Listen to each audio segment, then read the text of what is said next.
Welcome to the news on STV channel with your host, Anaughe.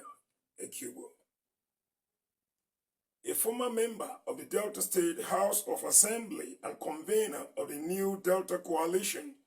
Honorable Godwin Anaughe, has described the recent approval of 275 billion naira for 76 projects by the Delta State government as a history-making hype that may not meet the basic expectations of a functional government. Although Governor Sheriff's spin doctor, Charles Anaughe, has touted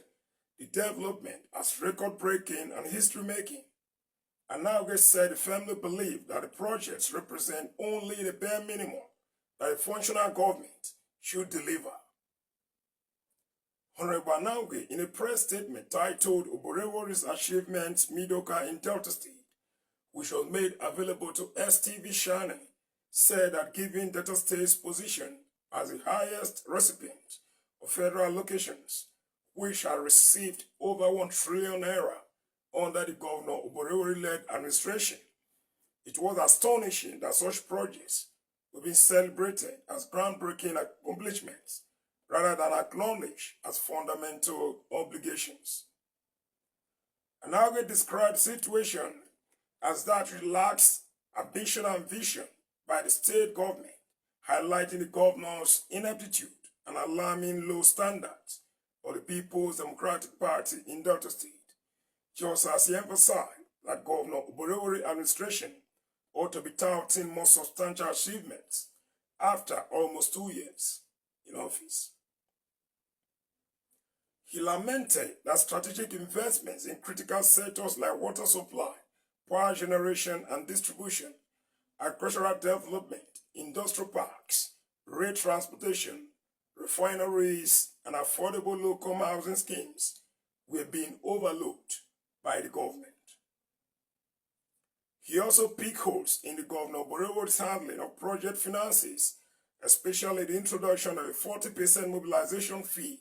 which he said was being done without disclosing the development project cost that is capable of perpetuating a cycle of abandoned projects, corruption, and cronyism, unfairly enriching loyalists and special interest groups that are close to the government.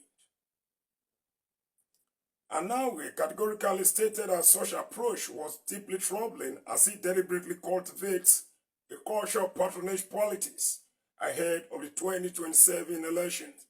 which would ultimately stifle the state's economic growth and erode public trust.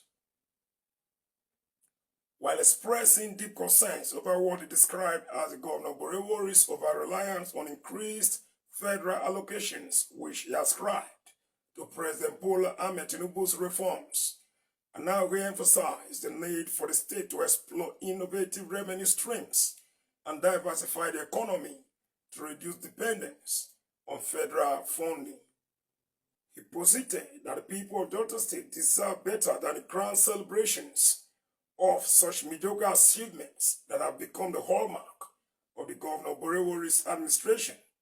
just as he admonished the state government to strive for excellence, adding that it was time for a new leadership that would prioritize the needs of the people, aim higher, and be bold in driving transformative change to be enthroned in Delta State. That is the size of our news bulletin. Thanks for viewing. Always keep it with us. I remain your host, Anaughe.